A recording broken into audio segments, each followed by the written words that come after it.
there's too many things. तो उसमें 5 points क्या थे?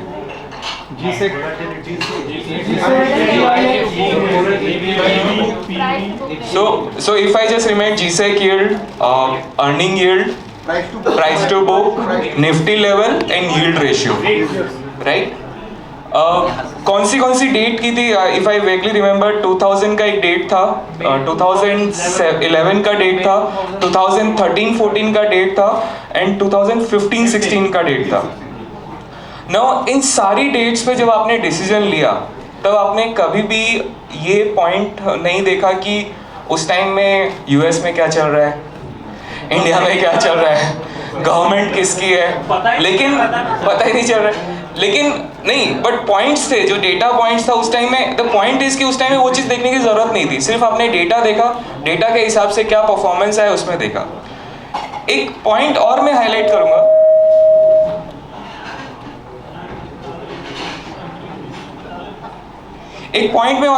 जो हमने 5 पॉइंट्स लिए थे, जो कनक सर ने 5 पॉइंट्स बताए. जब आप थर्ड स्टेप खेल रहे थे या फोर्थ स्टेप खेल रहे थे, आपने सिर्फ 1 या 2 पॉइंट पे फोकस किया, which I am guessing yield ratio and earning yield पे, राइट? बाकी सारे आपने निफ्टी लेवल भी नहीं देखा. मतलब आज तो हम निफ्टी लेवल देखते हैं 19,500 है, क्या है, बट जब आप गेम खेल रहे थे आपने सिर्फ 2 पॉइंट्स पे ही देखा. तो देखिए सर, सिमिलरली हमने एक बैफ लॉन्च किया था नवंबर 2021 में, ये 2 पॉइंट पे, एक इंटरेस्ट रेट पे और एक अर्निंग यील्ड पे. आप जानते हैं balance advantage fund across the board एक कैटेगरी में कैसा है कि जब मार्केट एक्सपेंसिव होता है तो उसमें इक्विटी एलोकेशन कम करना है, मार्केट ज़्यादा है उसमें इक्विटी एलोकेशन बढ़ाना है. ये क्वेश्चन हमेशा फंड मैनेजर्स और आपको रहता है, आप हमसे पूछते हो कि आप कैसे करते हो. मैं ये बता रहा हूँ कि हम कैसे करते हैं. जो आपने गेम खेला डिट्टो, उसमें से 2 पॉइंट जो आपको मोस्ट इंपॉर्टेंट लगे, उसमें से हमने ये मॉडल बनाया था इन नवंबर 2021. इसमें जस्ट रिवाइंड करता हूँ. हम इंटरेस्ट रेट लेते हैं which is basically G-sec yield, earning yield लेते हैं which is basically 1 year forward EPS के बेसिस पे हमारा पोर्टफोलियो का पी निकालते हैं और उसका हम अर्निंग यील्ड लेते हैं.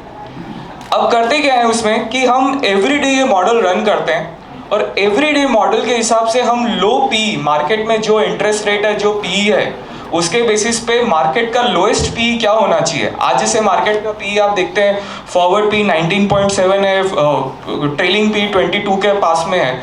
तो आपके हिसाब से अगर इंटरेस्ट रेट जो लेवल है उसके हिसाब से लोअर पी कहाँ तक जा सकता है और हायर पी कहाँ तक जा सकता है, ये एक हम बैंड निकालते हैं. और उस बैंड के बेसिस पे अगर मार्केट में जो सपोज 19.7 का पी है तो उसके बेसिस पे हमारा इक्विटी एलोकेशन क्या होगा. तो द पॉइंट इज सर कि हम लोग ये जज नहीं करते हैं कि मार्केट में यूएस में क्या होगा, इंडिया में क्या हो रहा है, ग्लोबली क्या हो रहा है, उसके बेसिस पे मुझे इक्विटी 60 रखना है या 70 रखना है. ये एक लाइव एग्जाम्पल है. कनक सर ने एग्जाम्पल आपको गेम के तरीके से खिलाया था. मैं सिंपली आपको ये डेटा दे रहा हूँ कि इंटरेस्ट रेट अगर 7.05 होता है, अर्निंग यील्ड 5.33 है, तो आपको every one of us should invest in equity 100% when debt का yield is equal to interest rate, I mean equity का yield. तो अगर आप देखेंगे इंटरेस्ट रेट 7.04 है, उसको मैं PE में कन्वर्ट करता हूँ तो 1/7.04 इज 14 टाइम्स. तो 14 के PE मार्केट पे आपको कोई सोचना नहीं है, 100% इक्विटी एलोकेशन. लेकिन अगर आप 100% करते हैं, कहीं तो 0% भी करना पड़ेगा, उसका प्रॉफिट भी बुक करना है. तो वो आप कहाँ करेंगे कि एक फॉर्मूला हमने डिवाइस किया था, interest rate plus earning yield divide by interest rate, एक फैक्टर, उसको हम लोअर मल्टीपल से निकाल के हायर पी निकालते थे. इस केस में 25 पी है. तो अगर market 25 P, please mind it's a 1 year forward P, अगर 25 पी जाता है तो हम उसमें इक्विटी 10% कर देते हैं. हमारा मॉडल में minimum equity is 10%, maximum equity is 90%. No, ऐसा कभी नहीं होता है कि आज 15 का पी दिखाएगा, कल 25 का दिखाएगा.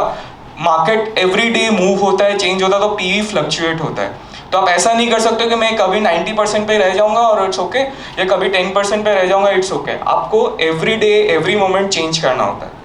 आप बैफ में देखते हैं इंडस्ट्री में मंथली चेंज हो रहा है, वीकली चेंज हो रहा है, फोर्टनाइटली चेंज हो रहा है. हमारे बैफ में हम रन करते हैं एवरी डे ये मॉडल, और जब भी एलोकेशन 2% प्लस माइनस होता है उस टाइम में हम चेंज करते हैं. और ये लास्ट ऑलमोस्ट 20 मंथ से हम रन कर रहे हैं. इसका परफॉर्मेंस इज रीजनेबली गुड, आप ट्रैक कर सकते हैं. हमारा जो एक्सपेक्टेशंस था कि भाई 3 ईयर पीरियड में इसका वॉलेटिलिटी निफ्टी इंडेक्स से कम होना चाहिए और निफ्टी इंडेक्स के जितने का हिसाब से रिटर्न देना चाहिए, वो आई थिंक लगता है कि जो हमने मॉडल में हुआ था बैक टेस्टिंग, वो इसके हिसाब से लग रहा है कि वो एस्पिरेशन हमारा अचीव होना चाहिए। तो ये एक हमारा एक फंड था जो हमने लॉन्च किया था, आप इसको देख सकते हैं, इसका डिटेल प्रेजेंटेशन आपको हमारे कलीग से मिल जाएगा। So that I would request कि आप लोग देखिए।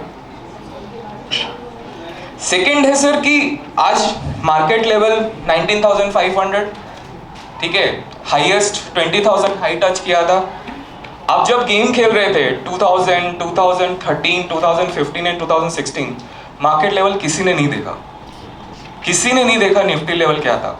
आपने क्या देखा, यील्ड रेशियो क्या है, जीसेक यील्ड क्या है, पी क्या है। देन आज हम जब मार्केट में इन्वेस्टर को जब पूछता है तो हम ये क्यों बोलते हैं, या आप ये क्यों डिस्कस करते हैं कि मार्केट 19,500 पे है, हमको नहीं देख इन्वेस्ट नहीं करना है। Don't do it. आपने गेम में खेला, गेम में आपने रिजल्ट देखा, एक्चुअल डेटा पे था सर, एक्चुअल डेटा पे 1 ईयर का रिटर्न आपने देखा है कि कैसा हुआ है। सो डोंट जज मार्केट बाय जस्ट जो हेडलाइन नंबर आता है उससे मत जज करिए, ये डेटा पॉइंट्स से जज करिए। अगर लाइट्स बंद कर देंगे प्लीज पीछे से, ये लाइट बनता है। हाँ ये वाला। तो ये स्लाइड्स में आप देखेंगे कि मैंने 3 डेट्स लिए, अक्टूबर 21, दिसंबर 22 एंड करंट। क्यों लिए अक्टूबर 21 और दिसंबर 22? बिकॉज अक्टूबर 21 में भी मार्केट 18,800 लेवल था, दिसंबर 22 पे भी मार्केट 18,800 लेवल था। सेम क्वेश्चन कम्स, एकदम हाई है, क्या करना चाहिए। आप देखिए डेटा पॉइंट्स देखिए, अक्टूबर 21 में टीटीएम पी मतलब trailing P was 27 and forward P was 23। Covid के जस्ट 1 साल बाद आपने कोई भी फंड मैनेजर का मीटिंग हुआ उसमें होगा, सर मार्केट तो पी के हिसाब से बहुत एक्सपेंसिव है, इन्वेस्ट करना चाहिए कि नहीं। ये हमेशा कंसर्न पॉइंट होता था। दिसंबर 22 में सेम सिचुएशन, मार्केट का trailing P 24, same question, sir expensive लग रहा है। ऑब्वियसली वहां से मार्केट नीचे गिरा था, एक्सपेंसिव था, मार्केट नीचे गिरा था। आज का लेवल पे देखिए, trailing P is 22.8 and forward P is 19.7। Historically अगर आप एवरेज हिस्टोरिकल पी ड्रॉ करेंगे चार्ट पे, कनक सर ने प्राइस टू बुक दिखाया था कि 2 का प्राइस टू बुक पे हिस्टोरिकल टॉप हो जाता है। सेम वे अगर आप पी का देखेंगे, रफली एवरेज इज अराउंड 19 पॉइंट्स, 19 का जो है नंबर वो है, अभी है 19.5।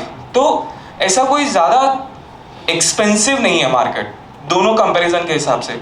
अब माइंड ये करिए कि लास्ट 21 में मार्केट कहीं नहीं गया है, 18,800 दो बार टच किया, 19,500 आया, कहीं पे भी नहीं गया। वी कांट से कि मार्केट टॉप हो गया अभी सब खत्म हो जाएगा, ऐसा नहीं हो सकता। आप ये डेटा देखिए। अगेन मैं जस्ट ये रिक्वेस्ट करूंगा कि मार्केट जब भी आप जज करें तो डेटा देखिए। सेकेंड एक इंपॉर्टेंट पॉइंट था कि अक्टूबर 21 में हम, सेकेंड पॉइंट ये होता था कि भाई फेड रेट हाइक कर रहा है, कितना करेगा, 25 बेसिस। एवरी टाइम यही होता था कि कल फेड का मीटिंग है, हाँ सर 25 करेगा, 50 करेगा। कुछ लोग बोलते थे 50, कुछ बोलते थे 25। वहां से दिसंबर 22 में आया, कंसर्न आया कि फेड नेक्स्ट में इंक्रीज करेगा कि नहीं करेगा। कंसर्न पॉइंट था, उस टाइम भी कंसर्न था, दिसंबर 22 में भी कंसर्न था। आज क्या हम बात कर रहे हैं, फेड डिक्रीज कब करेगा, आरबीआई रेट डिक्रीज कब करेगा इंडिया के केस में, विच is positive for market. Any rate decrease ideally is positive क्योंकि इकोनॉमी फ्लरिश करती है। थर्ड पॉइंट अगर हम लें, गवर्नमेंट फाइनेंस की बात करते हैं, there are 7-8 points which I draw, लेकिन हम 3 पॉइंट की बात करें गवर्नमेंट फाइनेंस की। कोविड के टाइम में इंडियन गवर्नमेंट ने भी अच्छा खासा सपोर्ट दिया था, पॉपुलेशन को सपोर्ट किया था जो भी। उस टाइम में उनका फिस्कल डेफिसिट हाई होकर 6.9 के ऊपर चला गया था, which is a concern point. वहां से करेक्ट हुआ अभी 6.3। हिस्टोरिकली वो अभी नेक्स्ट बजट का एक्सपेक्टेशंस में लोग बोल रहे हैं 5.9 होगा, 5.9 होगा, बट ट्रेंड नीचे की तरफ जा रहा है। जब भी फिस्कल डेफिसिट नीचे जाता है आपका इंटरेस्ट रेट नीचे आता है, and which is positive for economy. So all I am trying to say sir कि 19,400 level, 20,000, 21,000, 25,000, we never know. Market हमेशा ऊपर जाता है। वो स्कैम मूवी में जो सर ने मूवी देखा कि भाई मार्केट हमेशा ऊपर ही जाता है। सो 1 लाख होगा, 2 लाख, वी डोंट नो। अब प्लीज डेटा देखिए, डेटा के बेसिस पे आज की तारीख में लग रहा है कि market is reasonably price, it is not expensive at this point of time. Few और डेटा पॉइंट्स मैं शेयर करूंगा। तो 2021 में अगर एक ये भी पॉइंट था कि हम देखते हैं कि कमोडिटी प्राइसेस बहुत बढ़ते हैं मार्केट में, हमेशा यही होता है कि कमोडिटी प्राइसेस बढ़ते हैं, वो भी करेक्ट हो गए। स्टील, एल्यूमिनियम प्राइस सब एकदम कम हो गए। सेकंड स्लाइड, नेक्स्ट स्लाइड निशा। तीसरा एक है, अगेन मार्केट को जज करने के लिए हम बहुत डेटा देख सकते हैं, आप पीएमआई देखिए, इन्फ्लेशन देखिए एंड ऑल, बट जो दो फैक्चुअल डेटा जो मेरे हिसाब से इंपॉर्टेंट है, वन गवर्नमेंट का फाइनेंस कलेक्शन कैसा है, और गवर्नमेंट को टैक्स रेवेन्यू क्यों आता है, कोई कस्टमर ट्रांजैक्शन करता है या कोई दो लोगों के बीच में ट्रांजैक्शन होता है उसी में टैक्स आता है, अगर ट्रांजैक्शन नहीं होगा तो एक्टिविटी नहीं हो रही है। ये जीएसटी नंबर है, it is basically an example की ट्रांजैक्शंस हो रहे हैं, इकोनॉमी में एक्टिविटी हो रही है। लास्ट मंथ जब हमारा कोई फेस्टिव सीजन नहीं था, the fiscal deficit the GST collection is 1.65 lakh crore, which is very positive. ये लास्ट फेस्टिव सीजन के टाइम में कुछ 1.5 लाख करोड़ का था, 1,50,000 करोड़ का नंबर था, तो that's a very very decent number. Credit growth की भी आप बात करेंगे विच इज 16% का नंबर है, so this is very very good number, I would से रेटिंग अच्छी खासी है। ये एक रूरल डेटा का चार्ट है। बेसिकली हम जानते हैं कि 55% ऑफ इकोनॉमी इन रूरल, अगर खेती अच्छी होगी तो सब कुछ कंजम्पशन भी अच्छा होता है एंड ऑल दोस पॉइंट्स, तो वेजेस भी अच्छे खासे इंक्रीज हुए रूरल साइड में, एमएसपी भी बढ़ा है, विच आर ऑल पॉजिटिव। मतलब आप सब देखिए कि अगर रूरल इनकम अच्छा खासा हुआ तो बहुत कंजम्पशन पुश आता है वहाँ से। आप टू व्हीलर ले लीजिए, ट्रैवल ले लीजिए, ट्रैक्टर्स ले लीजिए, उनका बिल्डिंग मटेरियल्स का वहाँ पे अगर वो लोग नया खेती करते हैं बिल्डिंग मटेरियल्स का था, तो ऑल साइड डिमांड, और इंडिया में जो रूरल साइड है वो सबसे ज़्यादा बड़ा ज्योग्राफी है, तो वहाँ पे जो डिमांड आएगा वो बहुत स्ट्रॉन्ग आ सकता है। सो दैट इज ऑल्सो एक पॉजिटिव फैक्टर है इंडियन मार्केट के लिए। नेक्स्ट, तो ये सब चीज़ तो सर हमने बात की कि भाई क्या पॉजिटिव है क्या नहीं है, लेकिन जब हम मार्केट में बात करते हैं, हम इंडेक्स की बात करते हैं, हम कौन से इंडेक्स में करें, कौन से सेक्टर में करें। देखिए रिप्रेजेंटेशन लिया है मैंने निफ्टी इंडेक्स सेक्टर का, तो आप यहाँ पे देखेंगे निफ्टी में आप सब जानते हैं बैंकिंग एंड फाइनेंशियल सर्विसेज सबसे हाईएस्ट वेट है, लेटेस्ट वेट 37% है, ऑयल एंड गैस रफली अराउंड 11% है, एंड आईटी इज 13.5%। तो अगर मार्केट को मूव करना है, हम नॉर्मली बोलते हैं कि भाई मार्केट में जो रिटर्न आता है वो प्रॉफिट ग्रोथ कैसे होता है उसका रिटर्न है, और तो प्रॉफिट ग्रोथ कैसे आएगा, ये सेक्टर्स कैसे कर रहे हैं वो भी हमको देखने की बहुत ज़्यादा ज़रूरत है। तो अगर आप देखेंगे ये जो लार्ज 3 सेक्टर है, नेक्स्ट इफ यू गो, तो 2023 में बैंक्स ने जो सेकंड लाइन आप देखेंगे 39% ग्रो किया, 24 में उस बेस पे ऑलमोस्ट 6% ग्रो कर रहा है, एंड 6% ये इसके लिए जो लार्जर मर्जर हुआ है अगर आप उसको निकाल दें तो भी स्टिल 12 to 13% का नंबर है वो, एंड 2025 में यही नंबर होकर 16% हो रहा है। सो यहाँ पे भी ये सेक्टर जो लार्जेस्ट वेट है निफ्टी का, उसमें अर्निंग्स ग्रोथ बहुत अच्छा खासा है, and this is higher than nominal GDP. कहीं पे भी क्या होता है सर कि हम कोई डेटा देखते हैं कि 12% हुआ, 13% हुआ, 14% हुआ, उसको कैसे जज करें। मैं आपको सिंपली एक डेटा पॉइंट बोलूँगा कि आप ये देखिए कि इंडिया में नॉमिनल जीडीपी का ग्रोथ 10 to 11% है। कोई भी चीज़ 10 to 11% से अगर ज़्यादा ग्रो करेगी तो वो इन्वेस्टर्स के लिए वेल्थ क्रिएट करेगी, बिकॉज आप मार्केट में आप इंडिया की गति से तेज भाग रहे हो, अगर आप तेज भागोगे तो अच्छे से आपका रिटर्न का भी उसमें इफेक्ट आना चाहिए। सो ये एक बहुत बड़ा इंपॉर्टेंट पॉइंट है। तो इसलिए मैंने देखा कि आप इंडेक्स में भी देखिए 2024 में निफ्टी 50 इंडेक्स का रिटर्न 13% एक्सपेक्टेड है, एंड 25 में निफ्टी प्रॉफिट प्रॉफिट ग्रोथ 13% और 2025 में 15% एक्सपेक्टेशंस है। तो मार्केट का जो है पॉजिटिव स्टैंस, मार्केट का जो अर्निंग स्टैंस है वो एक बार अच्छा लग रहा है। Next next next next next next next next EPS का नंबर है इसके बाद। सो मैं 12% 13% की बात क्यों कर रहा था, बिकॉज ये इंपॉर्टेंट स्लाइड है सर। ये हमने देखिए निफ्टी अर्निंग्स का है फ्रॉम लास्ट 14 ईयर्स। आप लोग सब जानते हैं अगर कोविड के पहले मार्केट का हम लोग सबका यही कंप्लेन होता था, इक्विटी मार्केट ने रिटर्न दिया ही नहीं है, 5 साल 7 साल से रिटर्न दिया ही नहीं है। वो क्यों नहीं दिया था? बिकॉज अर्निंग्स ऑलमोस्ट फ्लैट थी, ऑलमोस्ट फ्लैट थी। आप देखिए कैगर रिटर्न इज हार्डली 4-5% का अर्निंग्स ग्रोथ होगा। उसमें जो रिटर्न आया है दैट इज प्रिडोमिनेंटली कमिंग की बिकॉज उस टाइम में इंटरेस्ट रेट 2013-14 में 8.8% था, वहाँ से कम होकर 6.2 आया। तो जो भी पी एक्सपैंड हुआ, हम उस टाइम में बात करते थे 17-18 में कि पी एक्सपैंड हो रहा है मार्केट का, वो क्यों हो रहा है? बिकॉज इंटरेस्ट रेट कम हुआ था पर अर्निंग्स नहीं थी। आज की तारीख में देखेंगे वही कि अर्निंग्स तो एक्सपेक्टेशन रफली अराउंड 14% कैगर का है, सो अगर इंटरेस्ट रेट कम होता भी नहीं है तो भी we have a positive lag of कि कॉर्पोरेट अर्निंग 14% से ग्रो हो सकता है, तो उसका रिफ्लेक्ट मार्केट के परफॉर्मेंस पे आना चाहिए। सेकेंड पॉइंट, क्या इंटरेस्ट रेट कम हो सकता है, ज़्यादा हो सकता है? जैसे कि मैंने बताया कि फिस्कल डेफिसिट अगर कम होता है, इंडिया का रेटिंग बढ़ता है, इंडियन इकोनॉमी 5 ट्रिलियन होती है, तो obviously there is a very likelihood chances कि इंटरेस्ट रेट भी नीचे आए। So that's what I would say ये पॉइंट 5। एंड यहाँ पे हमारी टीम ने नाम रखा था 5 trillion economic, very good name. 5 trillion का 10 ट्रिलियन होगा, 15 ट्रिलियन होगा। वी हैव ग्रोन, मतलब हिस्टोरिकली हम लास्ट 75 सालों में जो ग्रो किए हैं उसका डबल आई थिंक 2-3 साल में हो जाएगा। तो सॉरी,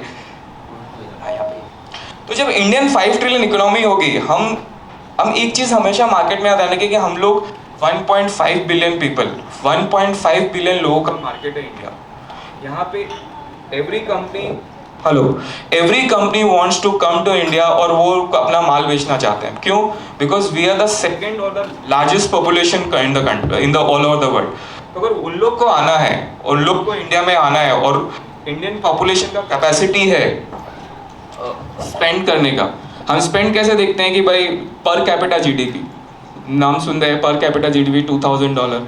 इस सिंपली टर्म है कि पहले लोगों के पास कमाई कम होती थी, आज कमाई ज़्यादा है। आज पहले घर में एक जन कमाता था, उसकी भी सैलरी होती थी 2 लाख रुपया साल का जो भी है, आज वो 20 लाख हो गया, लेकिन उसके बाकी लोग भी कमा रहे हैं।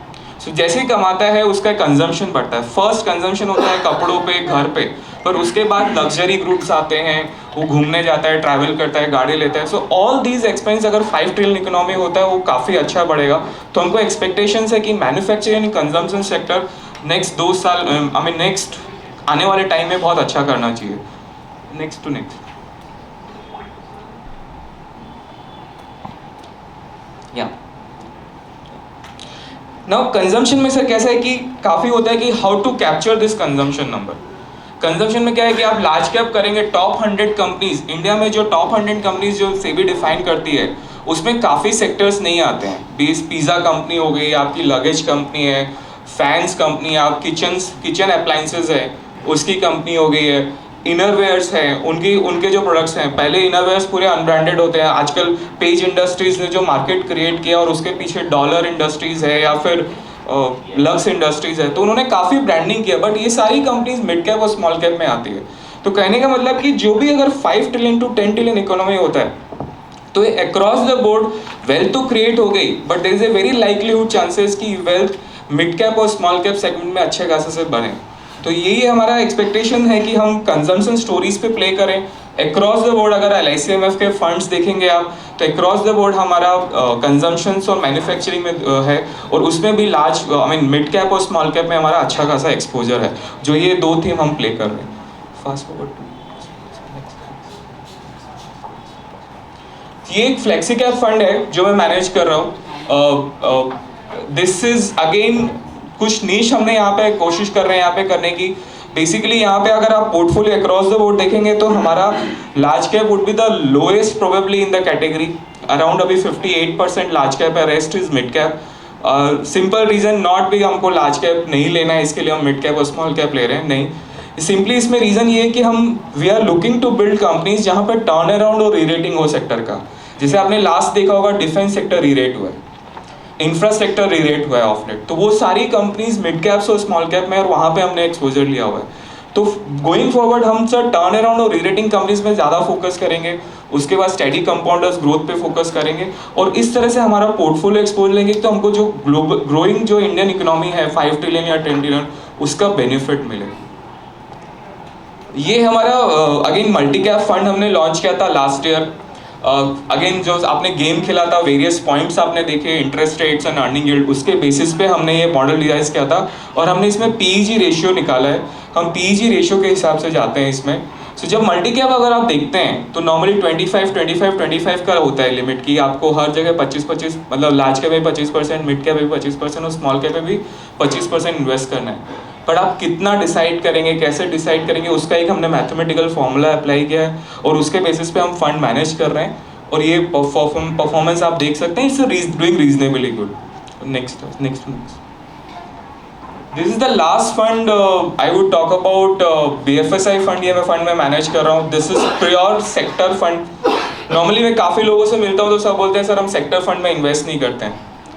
क्यों साइकिल होता है, 5 साल चलता है या 2 साल चलता है, उसके बाद नहीं चलता है। लेकिन BFSI सर एक ऐसा सेक्टर है कि ये लास्ट 20 ईयर्स का आप डेटा देखेंगे, it has out perform Nifty across the time period और बहुत अच्छी वेल्थ जनरेट की है इसने। अगर आप निफ्टी TRI का रिटर्न देखेंगे लास्ट 22 ईयर्स में हार्डली कुछ 13-14% का है। इसका रिटर्न इज ऑलमोस्ट 18% का रिटर्न। वो 18% माइनस 13% और 5% में बहुत ही नॉर्मल वेल्थ का डिफरेंस है। तो इसके लिए BFSI as a sector fund सबका कोर इन्वेस्टमेंट में ज़रूर होना चाहिए। दूसरा एक रीज़न है, ये तो मैंने हिस्टोरिकल रीज़न दिया। दूसरा एक रीज़न है, आज कोई भी काम करते हैं हम कोई इंफ्रास्ट्रक्चर सेटअप करते हैं, कंपनी सेटअप करते हैं, जो भी है उसमें हमको क्रेडिट की ज़रूरत होती है। वो कोई भी काम करिए, आज अगर ऑटो सेक्टर को चाहिए क्रेडिट तो बैंक देता है, मेटल्स को चाहिए बैंक देता है, कंजम्पशन को चाहिए बैंक देता है। तो ऑल दिस, ये सारे सेक्टर जब भी चलते हैं तो उसका benefit direct banking and financial services index को आता है या उनकी कंपनीज को आता है। तो ये एवरग्रीन सेक्टर है, उसमें आप एज ए कोर इन्वेस्टमेंट आपको क्लाइंट को देना चाहिए। और ये फंड में मैनेज कर रहा है, इसका परफॉर्मेंस आप देख सकते हैं, आप फैक्ट शीट रेफर कर सकते हैं, डूइंग रीजनेबली गुड। आगे अगर इंडियन 5 ट्रिलियन इकोनॉमी होती है या 10 ट्रिलियन इकोनॉमी होती है तो ये सेक्टर को भी इक्वली और या उससे प्रोपोर्शनेटली मेरे हिसाब से ज़्यादा बेनिफिट मिलना चाहिए। This is the last side of my presentation. कुछ फंड्स जो हमारे हैं उसकी मैं बात करना चाहूँगा। आप लोग सभी जानते हैं कि 31 जुलाई को हमारा IDBI म्यूचुअल फंड का हमारा पोर्टफोलियो हो गया था। कुछ जो हमारे सेम स्कीम थी वो मर्ज हो गई, जो नई स्कीम आई है वो हमने रीनेम की है। तो आप देखिए LICMF small cap, LICMF health care fund, LICMF mid cap fund, LICMF focus 30 fund, ये IDBI स्कीम की थी जो हमने आके यहाँ पे हमें रीनेम की है। और ELSS उनका भी था, हमारा था, तो हमने मर्ज करके भी बड़ा साइज हो गया। Same goes with flexi, same goes with large cap fund also. तो large cap fund also now 1300 crore for LICMF। तो ये सारे फंड्स का बकेट है जो हमारे पास में, जो काफ़ी सारे वाइट स्पेस थे। पहले जब हम मिलते थे तो बोलते कि भाई आपका मिड कैप नहीं है, स्मॉल कैप नहीं है, या आपके पास फोकस्ड कैटेगरी का नहीं है, आपका फंड साइज छोटा है। सो ये काफ़ी चीज़ें हमारी इसमें से एड्रेस हुई है। सो आई वुड रिक्वेस्ट कि आप ये फंड्स देखें, इनको ट्रैक करें, इनका परफॉर्मेंस देखें एंड होपफुली हमारे साथ जुड़िए। So that's it. आपके कोई सवाल मार्केट के रिलेटेड, हमारे फंड के related, happy to answer. Thank you.